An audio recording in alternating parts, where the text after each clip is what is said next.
আহমাদ মুসা রুনার মাকে প্রশ্ন করল, ঘরের এসব কে সাজিয়েছে? কেন শিরি আম্মা, তুমি সাথে ছিলে না? জি। তুমি জানতে আজ আমরা আসব? জি। কেমন করে জানতে?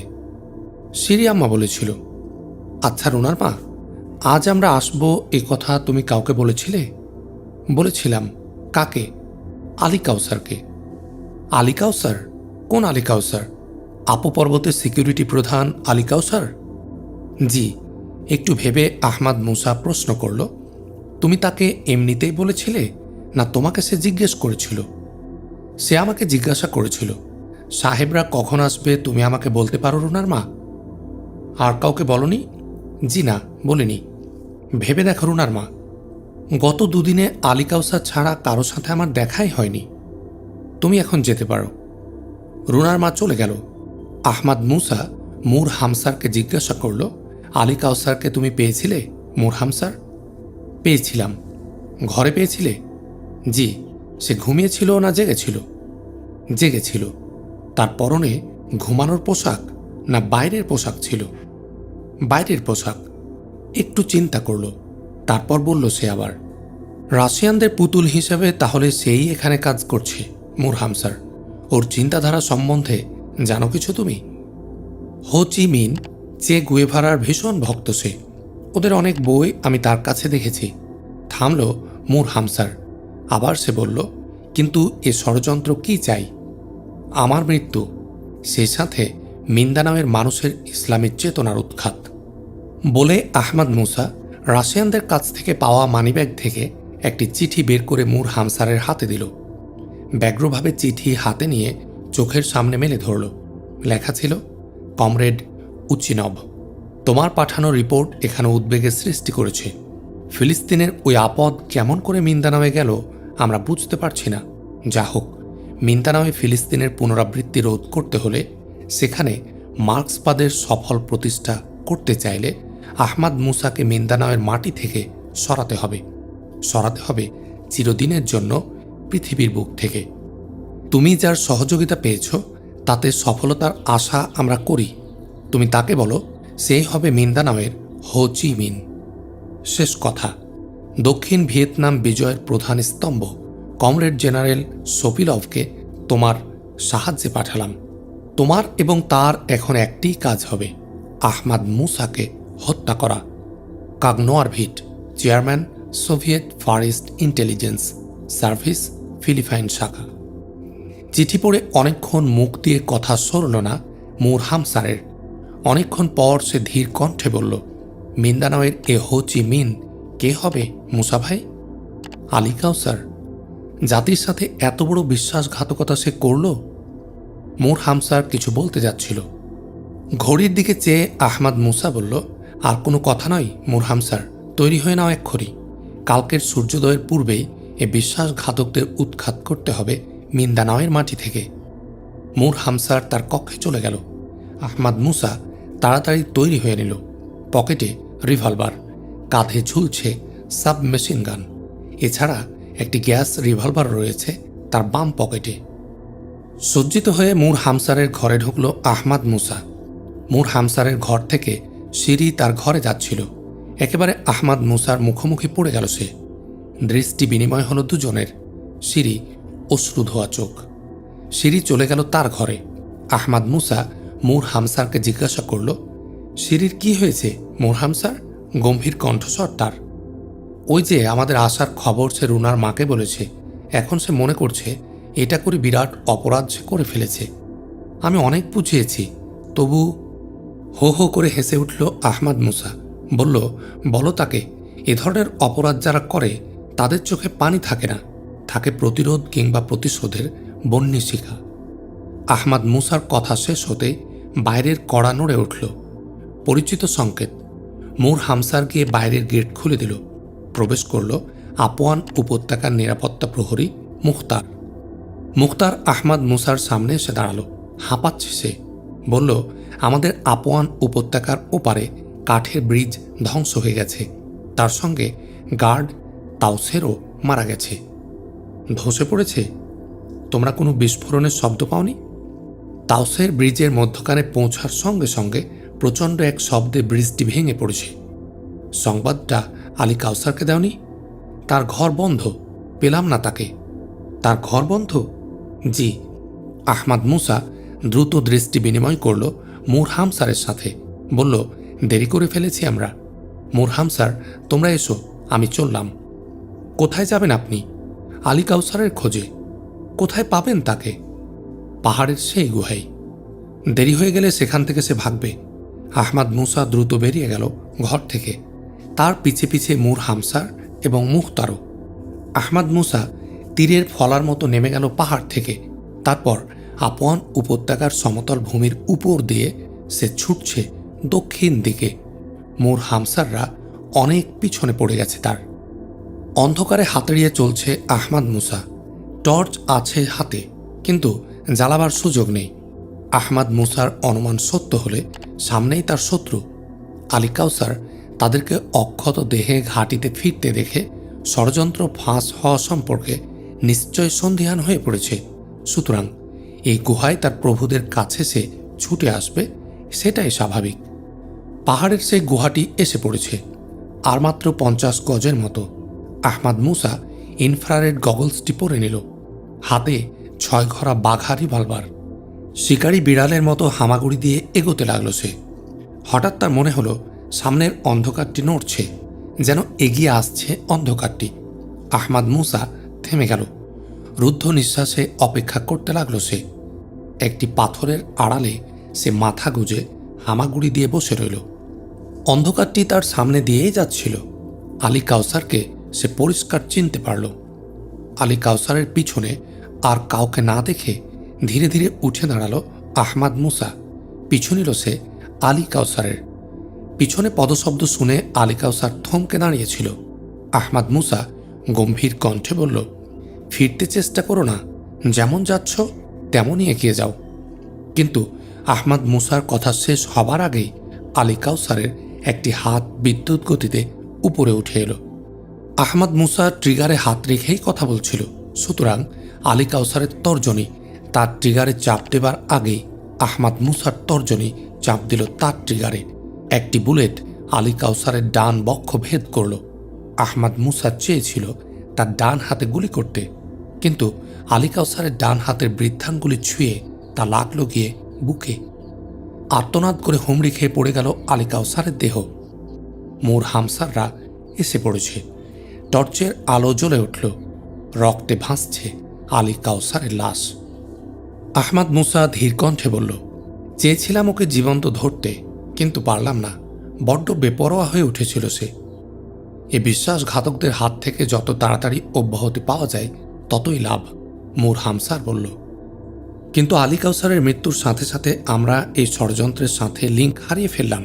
শিকড় আরও রয়ে গেল কিনা? ষড়যন্ত্র থাকলে লিঙ্ক আমরা পাবই। যেমন এক সিগারেটের কেস থেকে এত বড় এক ষড়যন্ত্রের উদ্ঘাটন হলো।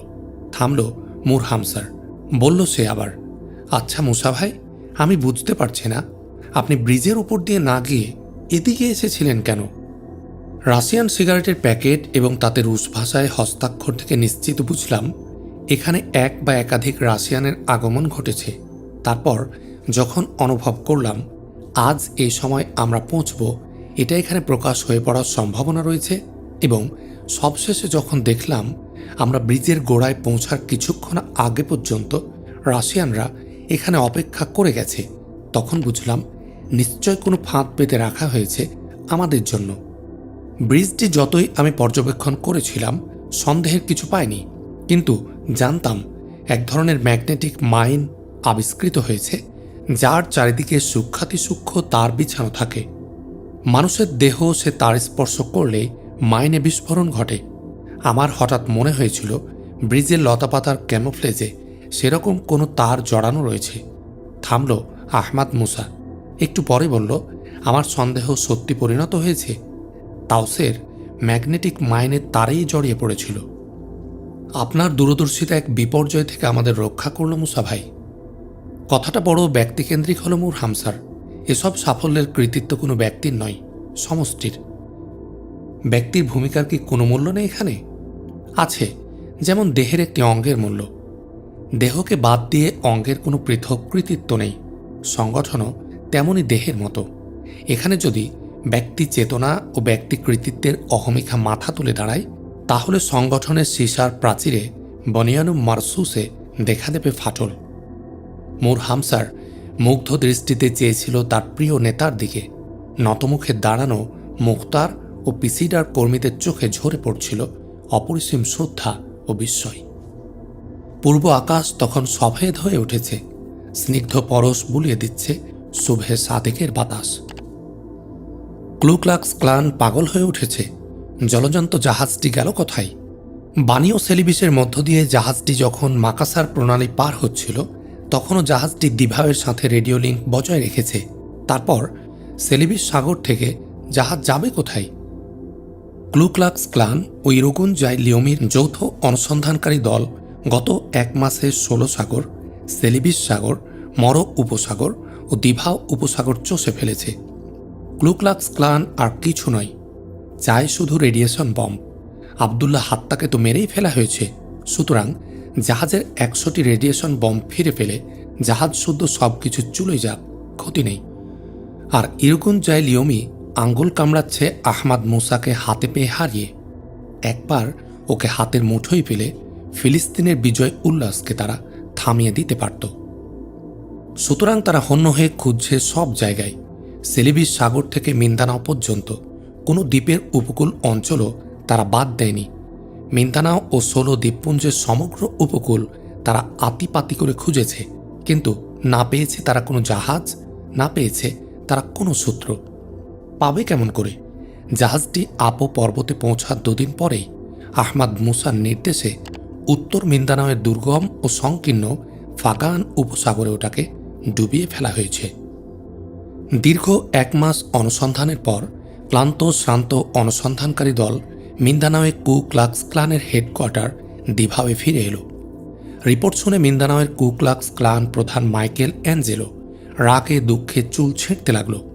রেডিয়েশন বম্ব কেলেঙ্কারি প্রকাশ হয়ে পড়ার পর ওগুলো পাওয়ার পথই শুধু বন্ধ হয়নি, সংগঠনের মাথার উপর বিপদের খাড়াও ঝুলছে। কিন্তু এত কিছু করে লাভ কি হলো? পরীক্ষামূলক 2টি বম্ব ব্যবহার ছাড়া আর কিছুই করতে পারল না তারা। সব রাগ গিয়ে পড়ল অনুসন্ধানকারী দলের নেতা জন উইলিয়ামের উপর। মাইকেল অ্যাঞ্জেলা দাঁত খিঁচিয়ে বলল, অপদার্থ তোমরা! জাহাজ নিশ্চয় আছে কোথাও। রেডিয়েশন বম্বের খবর সে জাহাজ সূত্র থেকে খবরের কাগজে প্রকাশ পেয়েছে, এবং এটা করেছে এদেশের নেটিভ মূর শয়তানরা। তা না হলে খবরটি এমপিআই পেল কি করে? ক্রিং ক্রিং ক্রিং, মাইকেল অ্যাঞ্জেলো লাল টেলিফোনটি বেজে উঠল। বিরক্তির সাথে টেলিফোনের রিসিভার তুলে নিল সে। মাইকেল অ্যাঞ্জেলোর 5তলা ভবনটির নিচে প্রায় 100 গজ দূরের একটি পাইলক টেলিফোন বুথে কানে টেলিফোন এলো। কে? মাইকেল অ্যাঞ্জেলোর কণ্ঠ। লিলিয়েভ, সোভিয়েত ফার ইস্ট ইন্টেলিজেন্সের সার্ভিসের একটি চিঠি নিয়ে এসেছি। কার জন্য? আপনার নামে। আমার নামে? আমি কে? মাইকেল অ্যাঞ্জেলো, ক্লু ক্লাক্স ক্লানের মিন্দানাও প্রধান। আসুন। কখন আসব? এক্ষুনি। না, এখন আমি ব্যস্ত, আগামীকাল সকাল 9টায়। আচ্ছা, বলে টেলিফোন রেখে দিল লিলিয়েভ। লিলিয়েভ টেলিফোনের রিসিভার রেখে দেবার সাথে সাথে একজন লোক টেলিফোন বুথের বন্ধ দরজার সামনে থেকে সরে গেল। এতক্ষণ সে দরজার ফুটায় কান লাগিয়ে কথোপকথন শুনছিল। লোকটি দ্রুত একটি দ্বিতল হোটেলে গিয়ে উঠল। লোকটি আবদুল্লাহ জাবের। কায়রো থেকে তাকে এনে দিভাওয়ে রাখা হয়েছে। দিভাও পিসিডা শাখার অধিনায়ক সে। এখানে তার পরিচয় একজন নেটিভ খ্রিস্টান। ম্যানিলায় রেস্টুরেন্ট চালাত। উন্নতির আশায় এসেছে দিভাওয়ে। হঠাৎ সে হোটেলটি পেয়ে কিনে নিয়েছে। আবাসিক এ হোটেলটিতে মোট 21টি কক্ষ। এর একটিতে আবদুল্লাহ জাবের নিজেই থাকে। আবদুল্লাহ জাবের এখানে কলিন্স নামেই পরিচিত। সবাই জানে লোকটি বড় আমোদে। অল্পদিনেই সে সবার সাথে সম্পর্ক পাতিয়েছে। 150 গজ দূরের ক্লু ক্লাক্স ক্লান হেডকোয়ার্টারের সবাই এখন তার ঘনিষ্ঠ খদ্দের। টেলিফোন বুথ থেকে বেরিয়ে লিলিয়েভ মেয়েটাও এসে হোটেলে ঢুকল। আজ ভোরে সে ম্যানিলা থেকে দিভাও এসেছে। সোজা এই হোটেলে উঠেছে সে। লিলিয়েভ রাশিয়ান মেয়ে, কিন্তু তার দেহে জাপানি বৈশিষ্ট্য যেন বেশি। বয়স 24-25-এর বেশি হবে না। উচ্ছল যৌবনে অপরূপ লাবণ্যের মোহনীয় প্রলেপ। মিনিস্কার্ট পরে মাজা দুলিয়ে হাই হিলের গটগট শব্দ তুলে যখন লিলিয়েভ হোটেলের করিডোর দিয়ে প্রবেশ করছিল, তখনই আবদুল্লাহ জাবের স্বগত কণ্ঠে বলেছিল, ভদ্রে, হয় তুমি বল্লাক মার্কেটের, নয় কোনো ভয়ঙ্কর এজেন্ট, নতুবা হবে কল গার্ল, কিন্তু কোনটি? এই জবাব পাবার জন্যই আবদুল্লাহ জাবের চোখ রেখেছিল তার প্রতি, কিন্তু যে জবাব পেল তা রাতের ঘুম কেড়ে নিল। সোভিয়েত ফার ইস্ট ইন্টেলিজেন্স সার্ভিসের এজেন্ট দিভাওতে কেন? পশ্চিমী সন্ত্রাসবাদী সংস্থার কাছে কি চিঠি বয়ে এনেছে লিলিয়েভ? আপো পর্বতে কুপকাত হবার পর আবার কোন চাল শুরু করেছে তারা? শেষে মনে মনে একটি বুদ্ধি স্থির করে খুশিতে গুনগুন করে উঠল আবদুল্লাহ জাবের।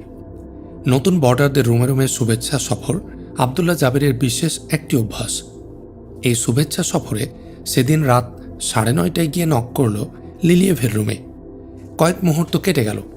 ভিতর থেকে চাবি খোলার খুটখাট শব্দ এলো। দরজা খুলে গেল। দরজা খুলে আবদুল্লাহ জাবেরকে দেখেই লিলিয়েভ সহাস্যে বলে উঠল, hello mister Collins, how do you do? আসুন আসুন। ও অল রাইট লিলিয়েভ, বলতে বলতে ঘরে ঢুকল আবদুল্লাহ জাবের। লিলিয়েভ গিয়ে সোফায় বসল। ওর গায়ে জড়ানো ছিল বড় এক তোয়ালে। ছুঁড়ে ফেলে দিল তা দূরে। তার গোটা দেহে এখন মাত্র 2 চিলতে কাপড় অবশিষ্ট রইল। ঘরের চারদিকে নজর বুলালো জাবের। লিলিয়েভের সামনের টেবিলে ছিল একটি রিভলভার, একটি সিগার কেস ও একটি লাইটার। ঘরে আর বাড়তি জিনিসের মধ্যে রয়েছে একটি ব্রিফকেস ও একটি সাইড ব্যাগ। আবদুল্লাহ জাবের সোফায় বসতে বসতে রিভলভারটির দিকে ইঙ্গিত করে বলল, এ বস্তুটি সরিয়ে নিন মিস লিলিয়েভ।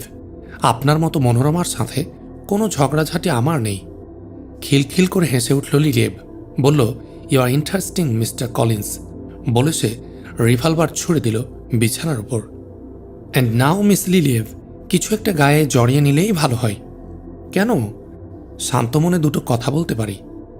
মন অশান্ত হওয়ার কি ঘটেছে? তোমার অবারিত এই উত্তাপ, আবার সে ঠান্ডা খিলখিল হাসি। বলল সে, সত্যিই তুমি এক প্রাণবন্ত পুরুষ মিস্টার কলিন্স, কিন্তু এর পরের আবদারটা হবে কি শুনি? মিস লিলিয়েভ, ক্লু ক্লাক্স ক্লানের জন্য কি সংবাদ বহন করে এনেছ? লিলিয়েভ বিস্মিত হল না, নড়ে চড়ে বসল। সেই ঠান্ডা হাসি তার মুখে। বলল, জানতাম এ প্রশ্নও তোমার কাছ থেকে আসবে, কিন্তু এমন সহজ আবদার হয়ে আসবে তা ভাবিনি। তুমি কে মিস্টার কলিন্স? ইরগুঞ্জায় লিওমিড ডেভিড অ্যাব্রাহাম। আজ 1 মাস ধরে কলিন্স সেজে হোটেল খুলে বসে আছি আমি। প্রমাণ? তুমি যে সোভিয়েত ফার ইস্ট ইন্টেলিজেন্স সার্ভিসের লিলিয়েভ, তার প্রমাণ? লিলিয়েভ কোনো উত্তর দিল না। আবদুল্লাহ জাবেরের চোখে চোখ রেখে কি ভাবছিল। বলল, পাবলিক টেলিফোন বুথে তোমার আড়িপাতা আমি ধরে ফেলতে পেরেছি, কিন্তু আমাকে তুমি সন্দেহ করেছিলে কখন? ম্যানিলা থেকে আমাকে জানানো হয়েছিল, কিন্তু আমরা ক্লু ক্লাক্স ক্লানের জন্য যে সংবাদ বহন করে এনেছি তা তোমরা জানতে চাও কেন? তার সবটুকু আমরা জানতে চাই না। হারানো জাহাজ সম্পর্কে কিছু থাকলে সেটা আমরা জানতে চাই। ক্লু ক্লাক্স ক্লানের হারানো জাহাজের সাথে ইরগুঞ্জায় লিওমের সম্পর্ক? জাহাজে ছিল আহমাদ মুসা। জাহাজের সন্ধান পেলে তারও সন্ধান মিলবে। কিন্তু এটা তো ক্লু ক্লাক্স ক্লানের কাছ থেকেও জানতে পারো। না, আমরা আর ওদের মুখাপেক্ষী হতে চাইনি। $50 মিলিয়ন আমরা পানিতে ফেলে দিতে চাইনি। আর মিটিমিটি ঠান্ডা হাসি হাসছে লিলিয়েভ। সিগারেট কেস থেকে একটি সিগারেট বের করে হাতে নিল। বলল, কিন্তু তুমি কেমন করে বুঝলে যে Soviet Far East Intelligence Service খয়রাতি প্রতিষ্ঠান? পায়ে হেঁটে এসে এমনি এমনি তোমার পকেটে দিয়ে যাবে খবর? আহমাদ মুসার উৎখাতের মধ্যে আমাদের কমন ইন্টারেস্ট রয়েছে লিলিয়েভ। তাহলে ক্লু ক্লাক্স ক্লানকে এ থেকে বঞ্চিত করতে চাও কেন? বঞ্চিত নয়, ওদের উপর নির্ভরশীল হতে চায় না। বলে সিগারেটটি মুখে পুরে দিল লিলিয়েভ। আবদুল্লাহ জাবের লিলিয়েভের চোখের দিকে মুহূর্তের জন্য চেয়ে এক ঝটকায় উঠে দাঁড়িয়ে লিলিয়েভের মুখ থেকে সিগারেটটি কেড়ে নিতে নিতে বলল, রিভলভারের চেয়েও বড় সিরিয়াস এর আলপিন হেডেড বুলেট। অদ্ভুত শক্তিশালী নার্ভ লিলিয়েভের। কোনো অবান্তর এলো না তার মধ্যে। সাপের মতো ঠান্ডা সে নিঃশব্দ হাসি দেখা দিল তার ঠোঁটে। বলল, আমি যতটা মনে করেছিলাম তার চেয়েও বেশি চালাক তুমি। এসো, শত্রুতা ভুলে গিয়ে আমরা বন্ধু হই। কিন্তু তার আগে তোমার হাতের ওই লাইটার ফেলে দাও, ওতে গ্যাস চেম্বার নেই কে বলবে। লাইটারটি বিছানার উপর ছুঁড়ে দিতে দিতে লিলিয়েভ বলল, বড় শক্ত চিজ তুমি। থামল লিলিয়েভ। একটু পরে আবার বলল, তুমি আমাকে জানো, আমিও তোমাকে জানি। তুমি শক্তিমান, সুদর্শন, তীক্ষ্ণধী। তোমাকে বন্ধু হিসাবে পেলে আমি সুখী হব মিস্টার কলিন্স। চোখ দুটি চকচকে হয়ে উঠেছে লিলিয়েভের। কিন্তু শত্রুতার কোনো সুযোগ, কোনো উপায়কেই তো তুমি হাতছাড়া করছো না। লিলিয়েভ হাসল, বলল, নিশ্চয়তা দাও, চিঠিটি তুমি চাইবে না। বন্ধুর প্রতি বন্ধুর এই কি মনোভাব? চিঠির সাথে আমাদের স্বার্থের প্রশ্ন জড়িত। কত কোটি টাকা নিয়ে সোভিয়েত ইন্টেলিজেন্স সার্ভিস ক্লু ক্লাক্স ক্লানকে জাহাজ সম্পর্কে তথ্য পরিবেশন করেছে। প্রথমবারের মতো লিলিয়েভের চোখে বিস্ময় ফুটে উঠল, কিন্তু প্রশ্ন জিজ্ঞাসা না করে বলল, টাকার স্বার্থ নেই, স্বার্থটি অনেক বড়। কি সেই স্বার্থ? অপ্রাসঙ্গিক কিন্তু এই প্রশ্ন। এর সাথে ইরগুঞ্জায় লিওমির কোনো সম্পর্ক নেই। নিশ্চয় আছে, আমরা যদি সে মূল্য দিয়ে সে চিঠি কিনে নিতে পারি। তা যদি সম্ভব হতো আমার আপত্তি ছিল না। কথাটি শেষ করে লিলিয়েভ এসে আবদুল্লাহ জাবেরের পাশে বসল। তার মসৃণ উরুটি আবদুল্লাহ জাবেরের উরু স্পর্শ করেছে। ও সোফায় হেলান দিয়ে বসেছে, দুটি হাত দুদিকে সোফার উপর দিয়ে প্রসারিত। শ্বাস প্রশ্বাসের সাথে তার উন্নত বুকের ওঠানামা স্পষ্ট হয়ে উঠেছে। নীরব লিলিয়েভ। আবদুল্লাহ জাবের বলল, দুনিয়ায় কি অসম্ভব কিছু আছে লিলিয়েভ? লিলিয়েভ আবদুল্লাহ জাবেরকে জড়িয়ে ধরে বলল, ওসব সম্ভব অসম্ভবের কথা এখন থাক মিস্টার কলিন্স। এসো, আমরা কিছুক্ষণের জন্য ভুলে যাই সব।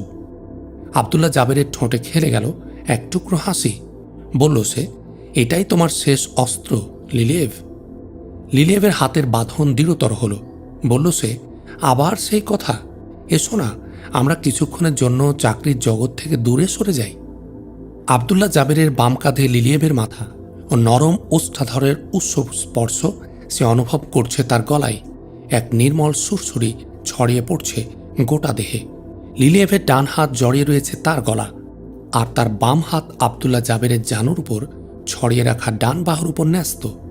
লিলিয়েভের বাম হাতের মধ্যমায় একটি আংটি, বড় রকমের নীলাভ পাথর বসানো আংটিতে পাথরের ঠিক মাঝখানে সূক্ষ্ম একটি ফুটো চোখে পড়ল আবদুল্লাহ জাবেরের। চেতনার দুয়ারে একটা কথা ঝিলিক দিয়ে গেল তার, ডেথ রিং, মৃত্যু আংটি। স্পাই গার্লদের একটা মোক্ষম অস্ত্র এই ডেথ রিং। আংটির পাথরে একটু চাপ পড়লে ভিতর থেকে বেরিয়ে আসে সূঁচের অতি তীক্ষ্ণ অগ্রভাগ।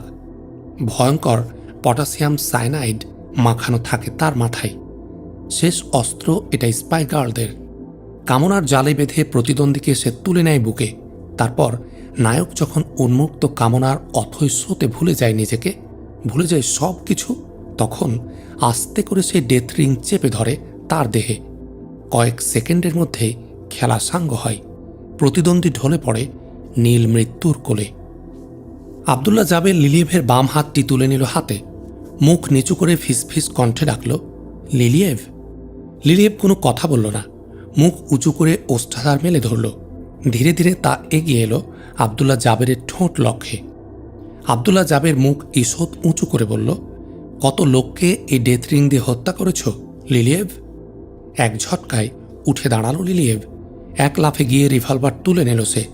চোখ ওর ধকধক করে জ্বলছে। রিভলভারের নল আবদুল্লাহ জাবেরের কপাল লক্ষ্যে চেয়ে আছে। ঘটনাটা এমন আকস্মিকভাবে ঘটে গেল যে আবদুল্লাহ জাবের বিস্ময় বিমূঢ় হয়ে পড়ল, কিন্তু তা মুহূর্তের জন্য। সে লিলিয়েভের চোখে চোখ রেখে বলল, দেবী যে বাহুপাশ থেকে একেবারে রণভূমে, আমি খারাপ তো কিছু বলিনি। আমার বাহুপাশ থেকে তুমিই প্রথম জীবিত বেরিয়ে গেলে। ডেথ রিং থেকে বেঁচেছ, কিন্তু এ বুলেট তোমাকে খাতির করবে না। কিন্তু আমার দোষটা কোথায়? আবদুল্লাহ জাবেরের চোখে কিন্তু পলক পড়েনি। লিলিয়েভের চোখও যেন গেঁথে আছে তার চোখের সাথে। আবদুল্লাহ জাবেরের সামনে একটি কাঠের টিপয়, তারপর সোফা। সোফার ওপারে দাঁড়িয়ে আছে লিলিয়েভ। দূরত্ব প্রায় 3 গজের মতো। ইঞ্চি ইঞ্চি করে আবদুল্লাহ জাবের টিপয়ের দিকে এগোচ্ছিল। টিপয় পায়ের নাগালে আসলে একবার দেখা যেত। তুমি চালাক, আমি স্বীকার করি, কিন্তু আমাকে ফাঁকি দিতে তুমি পারোনি। তুমি জানো না ইরগুঞ্জায় লিওমের সাথে আমাদের আগেই চুক্তি হয়ে গেছে? মার্কিন যুক্তরাষ্ট্রে আবিষ্কৃত সাগরতলায় ঘুমন্ত ক্ষেপণাস্ত্র সম্বন্ধনীয় গোপন তথ্য সরবরাহের বিনিময়ে আমরা ওদের আহমাদ মুসা সম্পর্কিত তথ্যাদি দিয়েছি। সোলো সাগর ও দক্ষিণ চীন সাগরের মধ্যবর্তী পালঅং দ্বীপ যদি ক্লুক্লাক্স ক্লান আমাদের দিতে রাজি হয়, তাহলে ওদেরকেও আমরা জাহাজ ও রেডিয়েশন বোম সম্পর্কিত সব খবর দিয়ে দেব। কথা বলার সময় লিলিয়েভের চোখ আনন্দে চিকচিক করছিল। কাঠের টিপয়টি আবদুল্লাহ জাবেরের পায়ের আওতায় এসে গেছে, কিন্তু ব্যাপারটা লিলিয়েভের দৃষ্টি এড়াল না। সে বলল, আর 1 ইঞ্চির সামনে এগিয়েও না, গুঁড়ো করে। কিন্তু কথা তার শেষ হল না। আবদুল্লাহ জাবেরের পা বিদ্যুৎ গতিতে উপরে উঠল। এক নিখুঁত আঘাতে কাঠের ক্ষুদ্র টিপয়টি ছুটল লিলিয়েভের মাথা লক্ষ্য করে। একটু সরে দাঁড়িয়েছিল লিলিয়েভ। রিভলভারের নল সরে গিয়েছিল। এই সুযোগেরই অপেক্ষা করছিল আবদুল্লাহ জাবের। সে সোফার উপর দিয়ে এক লাফে ঝাঁপিয়ে পড়ল লিলিয়েভের উপর। লিলিয়েভের তর্জনী রিভলভারের ট্রিগার চেপে ধরল বটে, কিন্তু গুলি গিয়ে পড়ল দক্ষিণের দেয়ালে। রিভলভার কেড়ে নিল আবদুল্লাহ জাবের, কিন্তু লিলিয়েভ দাঁত দিয়ে প্রচণ্ড শক্তিতে কামড়ে ধরেছে তার বাহু। দাঁত বসে যাচ্ছে তার চামড়া কেটে ভেতরে। লিলিয়েভের ডেথ রিং এর শীতল স্পর্শ অনুভব করল আবদুল্লাহ জাবের তার বাম পাজরে। প্রচণ্ড এক ধাক্কায় সে সরিয়ে দিল লিলিয়েভকে। ভীষণ যন্ত্রণা অনুভব করল জাবের তার বাম বাহুতে। বাম বাহুর খানিকটা মাংস তুলে নিয়ে গেছে লিলিয়েভ। রক্তে ভিজে গেছে লিলিয়েভের মুখ। রক্তে ভেসে যাচ্ছে আবদুল্লাহ জাবেরের বাম বাহু। রক্তপায়ী ডাইনি বলে এক প্রচণ্ড লাথি মারল লিলিয়েভের তলপেটে। বসে পড়ল লিলিয়েভ, তারপর অজ্ঞান হয়ে পড়ল মেঝেতে। লিলিয়েভের ব্রিফকেস, সাইড ব্যাগ সহ সমগ্র ঘর আতিপাতি করে খুঁজল আবদুল্লাহ জাবের, কিন্তু চিঠি কোথাও পেল না। শেষে ওয়েস্ট পেপার বাস্কেটের তলায় সে পেয়ে গেল চিঠিটি পকেটে পুরে লিলিয়েভকে বেঁধে বিছানায় শুয়ে রেখে দরজার চাবি এঁটে বেরিয়ে এলো জাবের।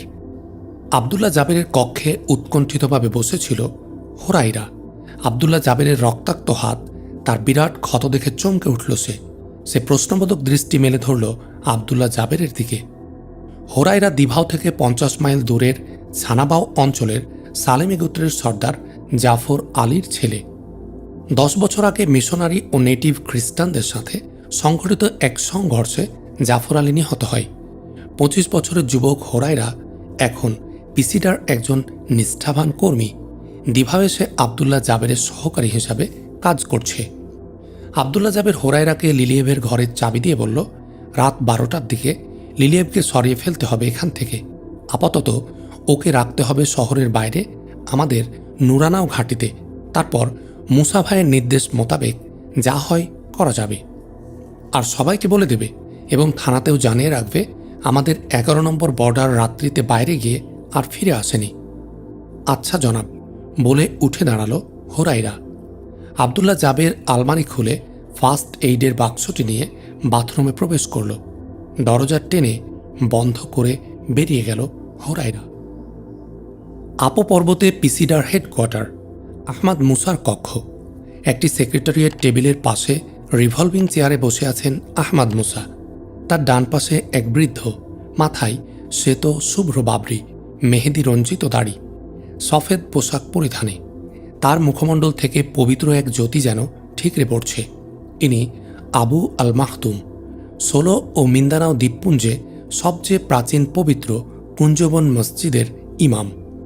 এই মসজিদের পাশে এক সমাধিতে শুয়ে আছেন করিম আল মাহদুম। আজ 1100 বছর ধরে সোলো ও মিন্দানাওবাসীদের হৃদয় নিংড়ানো ভক্তি শ্রদ্ধার কেন্দ্র এই মাজার-ই মসজিদ। সেই সুলতান আবু বকর থেকে সোলো ও মিন্দানাওয়ের সকল সুলতানের রাজ্যাভিষেকের কেন্দ্র এই মসজিদ, এই মাজার। আহমাদ মুসার বাম পাশে বসেছিল মূর হামসার। পাশের আপওয়ান উপত্যকা থেকে ভেসে আসছিল আজানের সুর। উপত্যকা অধিকতায় ধ্বনিত প্রতিধ্বনিত হয়ে কেঁপে কেঁপে আজানের শেষ সুরটুকুও মিলে গেল বাতাসে। আলী আল মাকতুমের পাতলা ঠোঁট দুটি নড়ে উঠল। অস্ফুটে শ্রুত হল তার কণ্ঠ। আহ, আজ সে কত বছর আগে! সোলো মিন্দানাও দ্বীপপুঞ্জের মানুষ তখন পশুর মতো পশুর সাথে উলঙ্গ হয়ে ঘুরে বেড়াত, পূজা করত, তারা জড় পদার্থের। স্রষ্টার কোনো পরিচয় তারা জানত না। এমনই দিনে 1311 খ্রিস্টাব্দের এক শুভে সাদেক 16 সাগরের অথৌ জলে ভাসমান 16 দ্বীপপুঞ্জে সিমনোল দ্বীপ, কাঠের উপরে লোহার পাত বসানো একটি নৌকা ঢেউয়ের তালে নাচতে নাচতে এসে ভিড়ল সেই দ্বীপে। জাহাজ থেকে প্রথমে নামলেন একজন আরব, পরে আরও কয়েকজন তার চীন দেশি সাথী। 16 সাগরের পানিতে অজু করলেন তারা। তারপর 16 ও মিন্দানাও দ্বীপপুঞ্জের ইতিহাসে প্রথমবারের মতো ধ্বনিত হল আজানের সুর। আহ, এই সেই আজান! কিন্তু যিনি 16 ও মিন্দানাও দ্বীপপুঞ্জের মাটিতে প্রথম আজান দিয়েছিলেন, প্রথম নামাজ পড়েছিলেন, সেই অলি আল্লাহ করিম মাখদুম আজ নেই। আমরা তারই অধস্তন। কিন্তু থামলেন আলী আল মাখদুম। রুমালে চোখ মুছলেন তিনি। মোহমুগ্ধের মতো আহমাদ মুসা চেয়ে আছে তার দিকে। আবার মুখ খুললেন তিনি। তারপর গড়িয়ে গেছে কত দিন। 16 ও মিন্দানাও দ্বীপপুঞ্জের অন্ধকার বুককে আলোকিত করে তুলল ইসলাম। মানুষকে মানুষ বানাবার সাধনায় মগ্ন হল মুসলমানরা। আরও পরে সুমাত্রা থেকে এলেন যুবরাজ রাজাহ বরগুইবা আলী এক বিরাট নৌবহর নিয়ে। ইসলামের শিখা উজ্জ্বলতার হল আরও। উল্টে চলল কালের পাতা। গত হল 139 বছর। আরব ভূমি থেকে এলেন পাদুকা মহাসরি মাওলানা আর সুলতান শরীফ আল হাসমি সুলতান আবু বকর। 16 ও মিন্দানামে মুসলিম সালতানাতের সৃষ্টি হল তার হাতেই। আইনের বিধিবদ্ধকরণ, শরীয়তি ব্যবস্থা প্রবর্তন, আরবি বর্ণমালার প্রচার ও প্রসার সাধন এবং শাসন সুবিধার জন্য আঞ্চলিক বিভাগ গঠন তার হাতে সম্পাদিত হল। তারপর অতি নীরবে অপরিসীম প্রশান্তিতে এগিয়ে চলল ইসলামের অগ্রযাত্রা 600 বছর ধরে।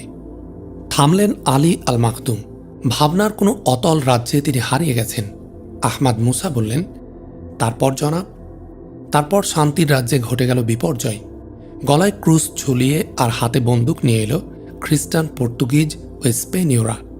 তারপরের ইতিহাস অন্যায় আর জুলুমের বিরুদ্ধে সংঘাত আর সংঘর্ষের ইতিহাস। একটু থামলেন আলী আল মাখদুম। তারপর পরিপূর্ণভাবে আহমাদ মুসার দিকে চেয়ে তিনি বললেন, সংগ্রামের চূড়ান্ত পর্যায়ে তোমাকে আমরা পেয়েছি বাবা, আল্লাহর মহাদান হিসেবে। আমি আশা করি, আমি দোয়া করি, অলি আল্লাহ করিম আল মাখদুমের দেশে আবার তুমি হাসি ফুটিয়ে তুলবে। শেষের কথাগুলো বলতে বলতে কণ্ঠ ভারিয়ে উঠল আলী আল মাখদুমের। চোখ দুটি বুঝে গেল তার। সবাই নীরব। নীরবতা ভাঙলেন আহমাদ মুসা নিজে। মূর হামসারের দিকে চেয়ে বললেন, ভাবতে বিস্ময় লাগে, এত সম্পদ, এত প্রাচুর্য সত্ত্বেও 16 ও মিন্দানাও বাসীদের ভাগ্যের কোনো পরিবর্তন হয়নি। মূর হামসার বলল, ভাগ্যের পরিবর্তন তাদের হয়েছে, তাদের অনেকের গলায় ক্রুশ ঝুলছে। উন্নয়নের ক্ষেত্রে আর কিছু না হোক, দেশে আপনি বহু মিশনারি স্কুল ও মিশনারি হাসপাতালের সাইনবোর্ড দেখতে পাবেন। ওইসব মানুষ ধরার ফাঁদে যারা পা দিচ্ছে, তাদেরকে ফিরে পাওয়া যাচ্ছে না। থামল মূর হামসার। আহমাদ মুসা বলল, ঘৃণ্য কৌশল এঁটেছে ওরা। মিন্দানাওবাসীদের অন্ধকারে রেখে, অনুন্নত রেখে, বিশ্ববাসীর অলক্ষ্যে তাদের হজম করে ফেরার পরিকল্পনা এঁটেছে ওরা। বিপদ শুধু একদিকে নয় ভাইয়া, আমাদের অসহায়ত্বের সুযোগ গ্রহণের জন্য কমিউনিস্ট শক্তি তৎপর হয়ে উঠেছে। আলী কাউসারের ঘটনা তাদের ষড়যন্ত্রের একটা দৃষ্টান্ত মাত্র। এছাড়া রয়েছে ফিলিপাইন জাতীয়তা নামক সর্বগ্রাসী ষড়যন্ত্রের আর এক বিষাক্ত থাবা। ত্রিমুখী সংগ্রাম আমাদের সামনে। থামল মূর হামসার। কিছু বলার জন্য আহমাদ মুসা মুখ খুলেছিল, কিন্তু বলা হলো না। টেবিলের ওয়্যারলেস যন্ত্রে লাল সংকেত জ্বলে উঠল। একটানা বিচিত্র এক শব্দ উঠল যন্ত্র থেকে। ওয়্যারলেস যন্ত্রের দিকে ঝুঁকে পড়ল আহমাদ মুসা। কানে তুলে নিল ওয়্যারলেস রিসিভার। আহমাদ মুসা স্পিকিং।